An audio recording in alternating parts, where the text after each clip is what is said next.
Hi,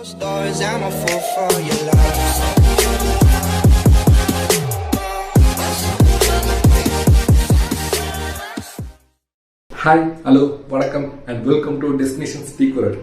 இன்னைக்கு video நம்ம எதை பற்றி பார்க்க போகிறோம் அப்படின்னா, நம்ம நுப்ரா வேலி டு பாங்கோங் லேக் போகிறத பற்றி தான் பார்க்க போகிறோம். பாங்கோங் லேக் போகிறதுக்கு கொஞ்சம் ரூட்ஸ் இருக்குது. அதில் எது பெஸ்ட்டான ரூட்டுன்னு பார்க்கலாம். நம்ம லேக் டு நுப்ரா வேலி கூட ஓரளவுக்கு ஆஃப்ரோட் இருந்துச்சு, வந்துட்டோம். பட் நுப்ரா வேலி டு பாங்கோங் வேற ஆஃப்ரோடாக இருக்கும். நீங்கள் கண்டிப்பாக வீடியோ என்ஜாய் பண்ணுவீங்க. அது மட்டும் இல்லாமல் பாங்கோங் லேக்கோட ஸ்பெஷாலிட்டி நீங்கள் நம்ம பார்க்க போகிறோம். கமெண்ட் கைஸ் வீடியோ போகலாம். ஹாய் காய்ஸ், நம்ம இப்போ பைக்குக்கு வந்துட்டோம். நம்ம இப்போ எங்கே இருக்கோம் அப்படின்னு பார்த்தீங்கன்னா, நுப்ரா வேலியில் சொசமான ஒரு பிளேஸ் இருக்குது, அங்கே தான் இருக்கோம். நம்ம எதுக்கு டிஸ்ட்ரிக்டில் இல்லை அப்படின்னா, டிஸ்ட்ரிக்டில் ஆல்ரெடி ஒரு நாள் ஸ்டே பண்ணியாச்சு. ஸோ நேற்று தான் சொசமாக்கு வந்தேன், ஒரு நாள் ஸ்டே பண்ணிட்டு போகலாம் அப்படின்னு சொல்லிட்டு. ஸோ நீங்கள் நுப்ரா வேலிலேருந்து பாங்கோங் லேக் போகிறீங்க அப்படின்னா நோ வரிஸ், நம்ம நுப்ரா வேலி ஜங்ஷன் போயிட்டு தான் போகணும். ஸோ நம்ம அதை நோக்கி தான் போயிட்டுருக்கோம். இந்த மாதிரி ரூட்டில் இதெல்லாம் ரொம்ப காமனான பேரியர். இந்த மாதிரி 2 பெரிய வெஹிக்கிள் வந்துச்சு அப்படின்னா கொஞ்சம் மூவ் ஆகிறதுக்கு ஸ்லோ பண்ண தான் செய்வாங்க. நம்ம முந்திரி கொட்டை மாதிரி முன்னாடி போயினா அவள் சேசிங்கமாக பின்னாடி தள்ளி விட்டுருவான். ஸோ அதுக்கேற்ற மாதிரி நம்ம பின்னாடி கொஞ்சம் நின்றுட்டு ஸ்டாப் பண்ணிட்டு போகிறது ரொம்ப பெஸ்ட்டு. இந்த போர்டில் பார்த்தீங்கன்னா தெரியும், ஸ்ட்ரெயிட்டாக போனால் லே, ரைட்டில் போனால் டிஸ்கிட்னு போட்டிருக்காங்க. ஸோ நீங்கள் டிஸ்கிட்லேருந்து வந்தீங்க அப்படின்னா இந்த ரவுண்டானா இருக்குல்ல, இதில் தான் வருவீங்க. இந்த என்டையர் ரூட்டில் வந்து நம்மளுக்கு நுப்ரா வேலியில் தான் பெட்ரோல் பங்கு இருக்கும். பாங்காங்கில் நம்மளுக்கு பெட்ரோல் பங்கு இருக்காது. ஸோ கண்டிப்பாக நீங்கள் நுப்ரா வேலியில் பெட்ரோல் போட்டுட்டு தான் போகணும். ஸோ அதனால தான் வந்து நம்ம பெட்ரோல் பங்கு வந்துட்டோம். அப்படியே ஜாலியாக பெட்ரோல் ஃபில் பண்ணிட்டு கிளம்பிடலாம் வாங்க. நம்ம பெட்ரோலாக ஃபில் பண்ணிவிட்டு இப்போ டுவர்ட்ஸ் பாங்காங் போயிட்டுருக்கோம். நம்ம டிஸ்ட்ரிக்டில் வந்தாலும் சரி, சொசமான வந்தாலும் சரி, நம்ம இந்த வழியாக தான் போய் ஆகணும். இந்த இடத்துல ஒரு ஸ்மால் டைவர்ஷன் இருக்கும். டைவர்ஷனு கிடையாது, ஏன்னா ஸ்ட்ரெயிட்டாக போனால் ஆர்மி கேம்ப் விட மாட்டாங்க. இந்த இடத்துல லெஃப்ட் எடுத்தால் ஒரு செக் போஸ்ட் இருக்கும். அந்த செக் போஸ்ட்டில் என்ட்ரு ஆனீங்கன்னா நீங்கள் அப்படியே உள்ள வந்துடலாம். முக்கியமாக இந்த ரூட் வந்து உங்களுக்கு செம்ம டேஞ்சரஸான ரோடு. உங்களுக்கு பார்த்தாலே தெரியும், ஓப்பன் கிளிஃப் இருக்கும், சைடில் ஒரு வேலி போச்சு. அந்த இடத்துலலாம் நீங்கள் ரொம்ப கேர்ஃபுல்லாக போகணும். இந்த என்டையர் ரூட்டே உங்களுக்கு ஆல்மோஸ்ட் அந்த மாதிரி தான் இருக்கும். இது நடுவில் சாண்டு, லேண்ட்ஸ்லைடு இந்த மாதிரிலாம் ஆயிருந்துச்சுன்னா நீங்கள் அதுக்கு மேலே கேர்ஃபுல்லாக ஓட்டணும். ஏன்னா உங்களுக்கு ஃபிஷ்டேல் ஆகும் பேக் வீலு. பட் இந்த மாதிரி ரோட்லாம் வந்து செம்ம ஃபீல் கொடுக்கும். அது வந்து நீங்கள் ஓட்டும்போது கூட அந்தளவுக்கு தெரியாது. பட் இங்கே வந்து சென்னைக்கு இல்லை அவங்க ஊருக்கு போயிட்டு நினச்சி பார்க்கும்போது தான் ஒரு செம்ம ஃபீலாக இருக்கும். இந்த ரோடு ஓப்பனாக இருக்கான்னு கேட்டுக்கிட்டோம். ஏன்னா வந்து ஒரு லாஸ்ட் 1 வீக் வந்து ரோடு க்ளோஸ்டாக தான் இருந்துச்சு. பிகாஸ் ஃப்ளட்டு வந்து செம்மையாக இருக்குன்னு சொல்லிட்டு ரோடு க்ளோஸ்டில் வச்சுருந்தாங்க. ஏன்னா ஸ்ட்ரீம்லாம் வந்து ரோடு மேலே செம்மையாக ஃப்ளோ ஆச்சு, லேண்ட்ஸ்லைடாக ரொம்ப ஆயிருந்துச்சு, அதை க்ளீன் பண்ண முடியல அப்படின்னு சொல்லி க்ளோஸில் வச்சுருந்தாங்க. ஸோ அது இன்றைக்கி தான் ஓப்பன் பண்ணியிருக்காங்க. ஸோ அதனால தான் இன்றைக்கி கிளம்பணும், இல்லைனா நேற்றே நம்ம கிளம்பியிருப்போம். ஆஹா, இந்த ஸ்ட்ரீமை பாருங்களே, வேறு லெவலில் இருக்குது. செம்ம பியூர் வாட்டரு. அது மட்டும் இல்லாமல் குட்டியோண்டு ரோடு, அதுக்கு மேலேயும் தண்ணி ஃப்ளோ ஆகுது. அதுக்கு மேலே நம்ம பைக் ஓட்டும் போது வேறு லெவல் ஃபீலு. இந்த மாதிரி ஃபீலுக்கே நம்ம திருப்பி லடாக் வரணும்னு சொல்லிட்டு நம்மளுக்கு தோண்டே இருக்கோங்க. நம்ம எப்போவுமே இந்த ரூட் யூஸ் பண்ணுறதுக்கு முன்னாடி அகம்னு ஒரு வில்லேஜ் இருக்குது. அந்த வில்லேஜில் அந்த ரூட் ஓப்பனில் இருக்கா க்ளோஸில் இருக்கா அப்படின்னு சொல்லிட்டு செக் பண்ணிட்டு போகிறது ரொம்ப சேஃபு. இவங்கள பார்த்தா தெரியும், ஷவல் இதெல்லாம் எடுத்துகிட்டு போயிட்டுருக்காங்க. மேபி அவங்க ரோடு க்ளீன் பண்ணுறதுக்காக தான் போயிட்டுருப்பாங்கன்னு நினைக்கிறேன். ஆரம்பிச்சிடுச்சுங்க ஆஃப் ரோடு. இது என்னங்க ரோடு மாதிரியே தெரில, ஏதோ காட்டுக்குள்ளே போகிற மாதிரி இருக்குது. நினச்சி பாருங்களே, இந்த மாதிரி ரோட்லாம் நைட்டு வரணும், ஒன்லி ஃப்ளாஷ் லைட் மட்டும் வச்சுட்டு வரணும். செம்ம ஃபீலாக இருக்கும்ல, செம்ம த்ரில்லாக இருக்கும். ஏதோ ஒரு ஹாரர் மூவியில் லைவாக போகிற மாதிரியே இருக்கும். இந்த மாதிரி இடத்துலலாம் கொஞ்சம் கேர்ஃபுல்லாகவே போகணுங்க. ஏன்னா வாட்டர் வந்து ரொம்ப இருக்குது அப்படின்னா அந்த ஹோல் எந்தளவுக்கு டெப்த்தாக இருக்குன்னு தெரியாது. நம்ம அவசரப்பட்டு உள்ளே இறக்கிட்டோம்னு வச்சுக்கோங்களே, உள்ளே போய் மாட்டிக்கூடாது. அது மட்டும் இல்லாமல் ரெண்டில் எடுத்த வெஹிக்கிள்லாம் வந்து எந்தளவுக்கு கண்டிஷனாக இருக்குன்னு தெரியாது. ஸோ அதுக்கேற்ற மாதிரி நம்ம எங்கெங்கெல்லாம் கேர்ஃபுல்லாக போக முடியுமோ அங்கெங்கெல்லாம் கேர்ஃபுல்லாக போனால் ரொம்ப பெஸ்ட்டு. இல்லைனா அந்த சைக்கிள் கேப்பில் பூந்து போகிறதே ரொம்ப பெஸ்ட்டு. ஆனால் இதெல்லாம் எப்படி உங்களுக்கு ஒரு கேம் ஆடுற மாதிரி இருக்குங்க. ஏன்னா அந்த சைக்கிள் கேப்பில் வண்டியை வச்சு பூந்து போடுறது, வழி தேடி கண்டுபிடிச்சி போகிறது, இதெல்லாம் செம்ம ஃபீலு. இதுதான் வந்து அட்வென்ச்சர் ரைடுன்னு சொல்லுவாங்க. இங்கே பாருங்கள், அப்படியே புல்லுக்குள்ளாக அப்படியே தேய்ச்சிட்டே போகிறதுலாம். பட் இந்த மாதிரி ரூட்லாம் வந்து நம்ம காரில் வந்தால் இல்லை ஜீப்பில் வந்தால் எந்தளவுக்கு என்ஜாய் பண்ண முடியும்னு தெரிலங்க. மேபி ஜீப்பில் வந்தால் செம்ம என்ஜாய் பண்ணலாம். பட் காரில் வந்து பேக்கேஜெலாம் எடுத்துகிட்டு வந்தால் எனக்கு தெரிஞ்சு என்ஜாய் பண்ண முடியாதுன்னு நினைக்கிறேன். பைக்கு தான் பெஸ்ட்டு.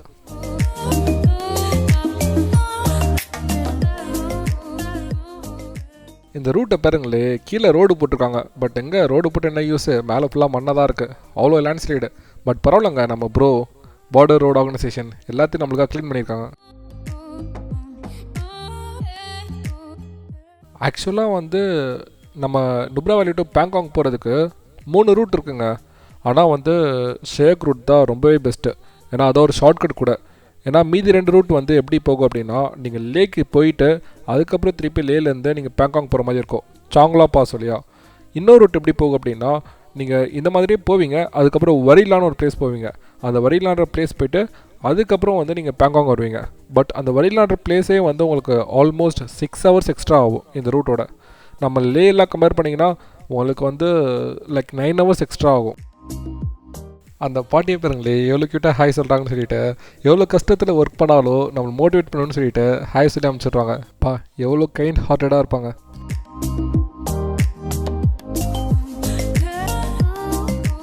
இந்த ஏரியா பாருங்களே அப்படியே ஃப்ளட் வந்ததுக்கான தடம் அப்படியே இருக்குங்க. அந்த மண் இன்னும் கூட வெட்டாக இருக்குது. அது மட்டும் இல்லாமல் அந்த மர கிளைங்கள்லாம் வந்து அடிச்சுட்டு வந்திருக்கு பாருங்கள். இதனால தான் பாஸ்ட் 1 week வந்து க்ளோஸ்டாக வச்சுருக்காங்கன்னு நினைக்கிறேன். இங்கெல்லாம் ரொம்பவே நல்லா தெரியுதுங்க அந்த தடம். பட் இதெல்லாம் க்ளீன் பண்ணுறதுக்கு நிஜமாகவே செம்ம கஷ்டப்பட்டுருப்பாங்க. பட் சூப்பராக இருக்குல்ல, சைட்லலாம் பாறை, நடுவில் பெபிள்ஸு, அதுக்கு மேலே நம்ம போகிறோம். வேறு லெவல். இதான் சொன்னேன், ஒரு பைக்கர் வந்து இன்னொருத்தவங்களை பார்த்து வேவ் பண்ணிட்டு போகிறது எல்லாம் செம்ம ஃபீல். அவங்க யாருன்னு கூட நம்மளுக்கு தெரியாது. பட் நம்ம பைக் ஓட்டிகிட்டு போகிறோம், நம்ம டஃப்பான ரோட்டில் போகிறோம் அப்படின்னு சொல்லிட்டு ஒரு மோட்டிவேட் பண்ணுறது, ஒரு இன்ஸ்பயர் பண்ணுறதுலாம் செம்ம ஃபீல் இல்லை. நம்ம போகும்போது ரைட்டில் ஒரு ரிவர் போகுது பார்த்தீங்களா, இதுதான் வந்து ஷயோக்கு ரிவர்னு சொல்கிறாங்க. இந்த ரிவருக்கு இன்னொரு பேர் இருக்குங்க. அது கேட்டிங்கன்னா லைட்டாக பயந்துடுவீங்க. பட் சொல்கிறேன் கேளுங்க, ரிவர் ஆஃப் டெத்துன்னு சொல்கிறாங்க. பட் இந்த பேர் எதுக்கு இந்த ரிவருக்கு வச்சாங்க அப்படின்னு தெரியல. மேபி இந்த ரூட்டுக்காக கூட இருக்கலாம். பட் எனக்கு தெரியல. உங்களுக்கு தெரிஞ்சால் கமெண்ட் லீவ் பண்ணுங்கள். மண்ணில் கூட ஈஸியாக ஓட்டிடலாங்க. பட் மண்ணிலே வந்து ஒரு அப்பல் கிளைம் பண்ணும்போது ரொம்ப கஷ்டம்தான். பட் அட்வென்ச்சரஸாக இருக்கும். ஏன்னா உங்களுக்கு வெயிட் ஃபுல்லாகவே பின்னாடி புஷ் பண்ணும். அதே மாதிரி நீங்கள் டவுன் ஹில் வரும்போது உங்களுக்கு வெயிட் ஃபுல்லாகவே முன்னாடி புஷ் பண்ணுவோம். நீங்கள் பிரேக் பிடிச்சா கூட மட்னால் நிற்காது. ஸோ இந்த மாதிரி டைம்லாம் வந்து உங்களுக்கு பில்லியன் இருந்தாங்க அப்படின்னா, அந்த பில்லியன் பின்னாடி உட்காந்துருக்கவங்கள வந்து இறக்கி விட்டுட்டு அதுக்கப்புறம் வந்து நீங்கள் கீழே போய் பிக்கப் பண்ணிக்கலாம்.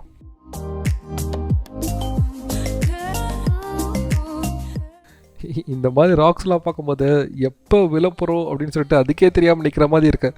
பட் வேறு லெவலில் இருக்குங்க அந்த பிளேஸ் எல்லாமே. இந்த குட்டி குட்டி ராக்ஸு, சைடில் ஒரு ஸ்ட்ரீமு, நடுவில் மட்டு, அதுக்கு மேலே நம்ம ஓட்டுறது, வேறு லெவல் ஃபீல். இதெல்லாம் பாருங்களேன், இது மாதிரி பிரிட்ஜுக்குள்ளே போகும்போது ஏதோ கேம் ஆடுற மாதிரி இருக்குது. இந்த பாத்துலாம் பார்க்கும்போது உங்களுக்கு வெய் இருக்கா இல்லையான்னு கூட தெரிலங்க. பட் கூகுள் மேப்ஸில் ஓரளவுக்கு கரெக்டாக தான் காமிக்குது. ஏன்னா இந்த பாத் என்டர் பண்ணிங்கனாலே நீங்கள் கூகுள் மேப்ஸ் பார்க்கணும் கூட அவசியம் கிடையாது.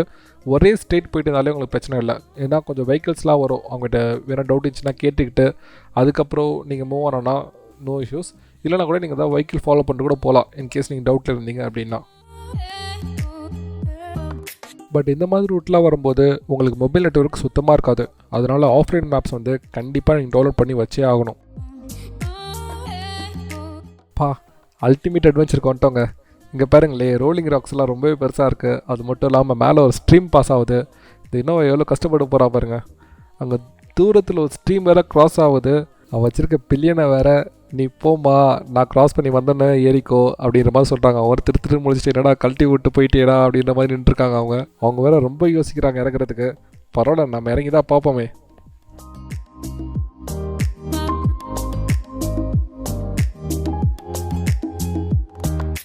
இந்த இடத்துல லைட்டாக பைக்கு ஸ்டக் ஆச்சு. பட் அதுக்கப்புறம் வந்துடுச்சு, நோ இஷ்யூஸ். பட் நம்ம அங்கே லைட்டாக மாட்டினதுக்கே வந்து இந்த பைக்கர் நம்மளை சேர் பண்ணாங்க செம்மல. அதுவும் செகண்ட் பைக்கரை பார்த்தீங்களா, தம்ஸ்அப் காமிச்சிட்டு போகிறாங்க. இந்த மாதிரி ஒரு ஃபீல் தான் வந்து லடாக் ரைட்லேயே வந்து ரொம்ப ப்ரெஷியஸ்ங்க. செம்மையாக இருக்கும். யாருன்னுமே தெரியாமல் ஒரு ஹாய் காமிக்கிறது, ஒரு தம்ஸ்அப் காமிக்கிறது செம்மல. இந்த என்டையர் ரூட்லேயும் பெருசாக கிடையலைங்க. நான் ஒரே கடை மட்டும் பார்த்தேன். அங்கே வந்து டீ பிரெட்டா மட்டும் சர்வ் பண்ணுவாங்கன்னு நினைக்கிறேன். பட் அந்த கடை மூடி இருந்துச்சு அப்படின்னா நீங்கள் வந்து ஃபுட்டு சாப்பிட்றது கொஞ்சம் கஷ்டம் தான். அதனால் நீங்கள் ஸ்பேர் ஃபுட்டு வச்சுட்டு கிளம்புறது பெஸ்ட்டு. இல்லை நீங்கள் 3 hours 4 hours வந்து நீங்கள் கிளம்புற டைம்லேருந்து ஃபுட் இல்லாமல் மேனேஜ் பண்ணிக்க முடியும் அப்படின்னா நீங்கள் அப்படியே கிளம்பிடலாம். ஆனால் இந்த மாதிரி ரோட்டில் நம்ம பிரேக் எடுக்காமல் ஓடிட்டே இருந்தோம்னு வச்சுக்கோங்களே, அவ்வளோதாங்க, நம்ம பேக் பஞ்சர் ஆகிடும். அஸ் ரைடராக நம்மளுக்கு கூட அந்த அளவுக்கு தெரியாதுங்க பெயின்லாம். பட் இந்த பில்லியன்ஸ்லாம் வந்தான்னு வச்சுக்கோங்களேன், நம்ம கூட ரொம்ப கஷ்டம். நம்ம ரைட் பண்ணும்போது நம்ம பாடி பொசிஷனை பாடி போச்சரை சேஞ்ச் பண்ணிவிட்டு அதுக்கேற்ற மாதிரி ஓட்டுவோம். பட் பில்லியன்ஸில் வந்து ஒன்றும் செய்ய முடியாது, எழுச்சி நிற்க முடியாது, பாடி பொசிஷன் சேஞ்ச் பண்ண முடியாது, அப்படியே உட்காந்துட்டு இருப்பாங்க. டே என்னடா நடக்குதுங்க, என்ன வச்சு என்னடா செய்றீங்க அப்படின்ற மாதிரி இருக்கும் அவங்களுக்குலாம். ஸோ அதனாலே பில்லியன்ஸ் அவங்க கூட வந்தாங்க அப்படின்னா அங்கங்கே நிறையா ஸ்டாப்ஸ் எடுத்துகிட்டு நிறையா பிரேக்ஸ் எடுத்துகிட்டு போகிறது ரொம்ப பெஸ்ட்டு. நிஜமாங்க இந்த ஷேக் ரூட் ஃபுல்லாகவே அட்வென்ச்சர் நிறைஞ்ச ரூட்டு, வேறு லெவலுக்கு பார்த்தீங்களா. அந்த ஸ்ட்ரீம் கிராசிங் எல்லாமே நம்மளுக்கு இந்த ஜூன்லேருந்து லைக் செப்டம்பர் வரைக்கும் இந்த ஸ்ட்ரீம் கிராசிங்லாம் நிறையாவே இருக்கும். ஏன்னா இந்த டைம் தான் வந்து நம்மளுக்கு இந்த கிளேசியர்ஸில் மெல்ட் ஆகிட்டு அப்படியே ஓடி வருது. இந்த இடத்துலலாம் அங்கங்கே கொஞ்சம் ஸ்டக்கான பட் அப்படியே ஃபன்னாக என்ஜாய் பண்ணிட்டு வந்துட்டேன், ஒன்றும் பிரச்சனை இல்லை. பட் முக்கியமாக நம்ம ஒரு பேரியர் ஃபார் எக்ஸாம்பிள் ஒரு ஸ்ட்ரீம் கிராசிங் க்ராஸ் பண்ணும்போது கொஞ்சம் கஷ்டமாக தெரிஞ்சு நம்ம க்ராஸ் பண்ணும்போது அது முடிச்சதுக்கப்புறம் வந்து நம்மளுக்கு ஒரு ஹா அப்படின்ற மாதிரி ஒரு ஃபீல் வரும் பார்த்தீங்களா, சூப்பராக இருக்கும். நம்மளை சேர் பண்ணிட்டு ஹூ ஹூ அப்படின்ற மாதிரி போயிட்டே இருக்க மாதிரி இருக்கும். என்னடா இன்னோவா ரொம்ப நேரமாக நல்லாவே போயிட்டுருக்கு அப்படின்னு யோசித்தேன். ஆனால் இந்த இடத்துல கொஞ்சம் ஸ்டக் ஆகிடுச்சு. பட் எப்படியோ கஷ்டப்பட்டு டிரைவர் அடித்து பிடிச்சி போயிட்டாரு. இந்த இடத்துல கார்ஸ்லாம் போக முடியாமல் ரோலிங் ராக்ஸ்லாம் விளக்கிட்டு இருக்காங்க. பட் நம்ம பைக்கில் தான் வந்திருக்கோம், ஜாலியாக அப்படி அடிச்சு பிடிச்சி போக வேண்டியதான். ஆக்சுவலாக நம்ம கேமராவில் பார்க்குறதுக்கு வந்து அந்த ராக்கோட ஹைட்லாம் பெருசாக தெரிலங்க, ஏன்னா அது டாப் ஆங்கிளில் தானே ரெக்கார்ட் ஆகுது. ஸோ உங்களுக்கு ஹைட் அந்தளவுக்கு பெருசாக தெரியல. பட் நிஜமாவே பார்த்தீங்கன்னா அந்த ராக்லாம் கொஞ்சம் ஹைட்டு தான். ஸோ அந்தளவுக்கு நம்ம கொஞ்சம் சேஃபாக போகணும். நம்ம ஷயக் வில்லேஜுக்கு வந்துட்டோங்க. இப்போது இந்த ஷயக் வில்லேஜில் வந்து நமக்கு ஒரு 3 to 4 ரெஸ்டாரண்ட்ஸ் இருக்கும். ஸோ அங்கே கொஞ்சம் வாங்கி சாப்பிட்டுட்டு அப்படியே அங்கேருந்து கிளம்பிட்டோம். பட் இந்த ஷயக் வில்லேஜ் தாண்டிங்க அப்படின்னா உங்களுக்கு அந்தளவுக்கு ஆஃப் ரோட் இருக்காது. ஆஃப் ரோட் இருக்கும் பட் ரொம்ப பெருசாக ஆஃப் ரோட் இருக்காது, அங்கங்கே லைட்டாக வரும், தட்ஸ் இட். இந்த வேலி ரொம்ப வைல்டாக ஃப்ளோ ஆச்சுங்க. அது மட்டும் இல்லாமல் இந்த வேலி ரொம்ப பியூராக இருந்துச்சு, பட் செம்ம வைல்டாக இருந்துச்சு. லைட்டாக கால் வச்சாலே இழுத்துட்டு போயிடும் போல்.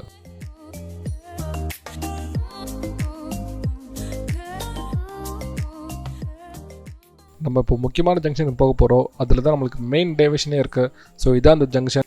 நம்ம லேலேருந்து எல்லாம் வரியிலேருந்து வந்திருக்கோம் அப்படின்னா நம்ம அப்படியே ஆப்போசிட் டைரக்ஷனில் வந்திருப்போம். அங்கே வந்து ரைட் எடுத்துருப்போம். இப்போ நம்ம லெஃப்ட் எடுக்கிறோம் டுவர்ட்ஸ் பேங்காங் போகிறதுக்கு. அப்படியே ஸ்ட்ரெயிட்டாக நம்ம வந்துட்டு இருக்கும்போது ஒரு இடத்துல நம்ம ஸ்டாப் பண்ணாங்க. ஸ்டாப் பண்ணிவிட்டு 40 rupees கொடுங்க, இங்கே என்ட்ரி ஃபீ இருக்குது அப்படின்னு சொல்லிட்டு என்ட்ரி ஃபீ வாங்கினாங்க. அப்படியே வாங்கிட்டு டாட்டா பாய் பாய் சொல்லிட்டு அப்படியே அங்கே கிளம்பிட்டோம். அப்படியே எந்த டைவர்ஷனும் இல்லாமல் நம்ம ஸ்ட்ரெயிட்டாக போனாலே பேங்காங் லேக் வந்துடும்.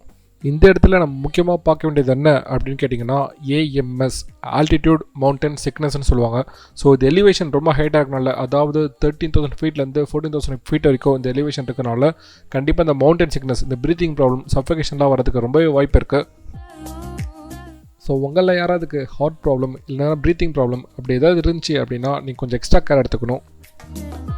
அப்படியே ரெடி ஆகிட்டு அப்படியே கெத்த 2 ஃபோட்டோஸ் எடுத்துகிட்டு பேங்காங் லேக் பக்கத்தில் போயிட்டோம். இந்த இடத்துல நீங்கள் எப்போவுமே சோல்ஜர்ஸ் பார்க்கலாம். எதுக்கு அப்படின்னா சைனா சோல்ஜர்ஸோ இந்தியா சோல்ஜர்ஸோ அடிக்கடி இந்த இடத்துல வந்து முறைச்சிப்பாங்க. இப்போ 1 year பேக் கூட அது நடந்துச்சு. ஆனால் இந்தியா சோல்ஜர்ஸ் இது வரைக்கும் இது எங்கள் ஏரியாடா அப்படின்னு சொல்லிட்டு நம்ம இடத்த பாதுகாத்துட்டு வந்துட்டுருக்காங்க. ஸோ அதுக்காக ஒரு ஹியூஜ் ரெஸ்பெக்ட். இந்த லேக்கில் முக்கியமான ஸ்பெஷாலிட்டி என்ன அப்படின்னு கேட்டிங்கன்னா இந்த லேக்கு 3 times per day colour change பண்ணுவாங்க. ஆனால் அது மேஜிக் லேக்குன்னு சொல்கிறாங்க. பட் அது மேஜிக் லேக்லாம் கிடையாது. இது பின்னாடி ஒரு பெரிய ஃபிசிக்ஸ் லா இருக்குது. அது மட்டும் இல்லாமல் இந்த லேக்கோட வாட்டர் வெளியே போகாது, அதாவது அவுட்ஃப்ளோ ஆஃப் வாட்டர் இருக்கவே இருக்காது. அதுக்காக இந்த லேக் வந்து அழுக்காக இருக்கும்லாம் நினச்சிடாதீங்க. இந்த லேக் அந்தளவுக்கு பியூராக இருக்கும், கிறிஸ்டல் கிளியராக இருக்கும். இங்கே ATM, ஃபியூல் ஸ்டேஷன் அந்த மாதிரி ஒன்றுமே இருக்காது. அது ஏன் மொபைலில் டவரும் இருக்காது. நீங்கள் போஸ்ட் பெய்டு வச்சுருந்தாலும் சரி, ப்ரீபெய்டு வச்சுருந்தாலும் சரி, இங்கே மொபைலில் டவரே கிடைக்காது. பட் அதுதான் நம்மளுக்கு பெஸ்ட் பிளேஸ் டு என்ஜாய். இங்கே ஸ்டேஸ்லாம் ரொம்பவே எக்ஸ்பென்சிவ். நீங்கள் ஒரு பட்ஜெட் ட்ராவலராக இருந்தீங்கன்னா உங்கள் டென்ட் எடுத்துகிட்டு வந்துட்டு அதுக்கப்புறம் இங்கே வந்துட்டு நம்ம லேக்லேருந்து கொஞ்சம் தூரம் தள்ளி பிச் பண்ணிக்கலாம். அது பிச் பண்ணுறதுக்கு முன்னாடி நீங்கள் அந்த நேரத்தில் கரண்ட் சிச்சுவேஷன் என்னன்னு சொல்லிட்டு கேட்டுட்டு அதுக்கப்புறம் பிச் பண்ணிக்கோங்க. தூரத்தில் தெரியுது பார்த்தீங்களா, இதுதான் நம்ம 3 idiots ஷூட்டிங் ஸ்பாட். கண்டிப்பாக அந்த லேக்குக்கு வந்தால் ரொம்ப நேரம் ஸ்பெண்ட் பண்ணுவோங்க, ஏன்னா அவ்வளோ பீஸ்ஃபுல்லாக இருக்கும் இந்த பிளேஸு.